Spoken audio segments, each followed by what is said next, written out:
walking. A lion is sleeping. An elephant is drinking water.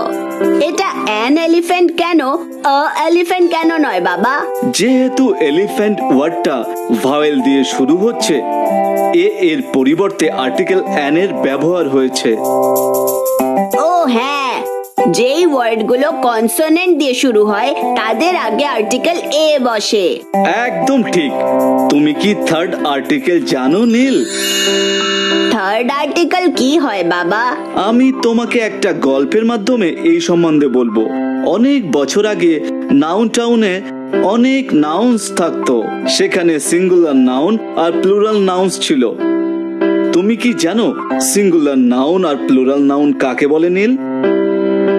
হ্যাঁ, যেই নাউনগুলো একটা করে হয় তাকে সিঙ্গুলার নাউন বলে, আর যেই নাউনগুলো অনেক অনেক হয় তাকে প্লুরাল নাউন বলে। তুমি ঠিক বলেছ। তো ওখান থেকে সিঙ্গুলার আর প্লুরাল নাউন্স যা কনস্ট্যান্ট দিয়ে শুরু হয় আর নাউন্স যা ভাওয়েল দিয়ে শুরু হয়। একদিন 3 আর্টিকেল ভাইরা নাউন টাউনে গেল।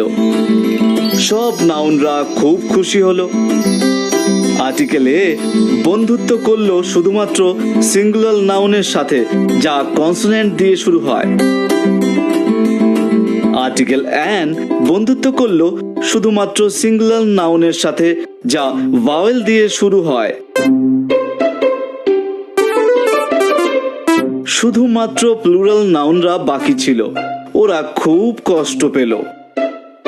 আর তখনই আর্টিকেল দা এগিয়ে এলো আর বলল ও সব নাউনের সাথে বন্ধুত্ব করবে, সিঙ্গুলার আর প্লুরাল। তারপর সব নাউনরা আর্টিকেলদের সাথে বন্ধুত্ব করলো আর খুব মজা করে থাকতে লাগলো। ও, এটা তো খুবই ভালো গল্প ছিল বাবা। তো এই গল্প থেকে আমরা জানলাম আর্টিকেল দা সব রকম নাউনের সাথেই ব্যবহার হয়, ওরা সিঙ্গুলার হোক বা প্লুরাল। সেটা কিভাবে হয়?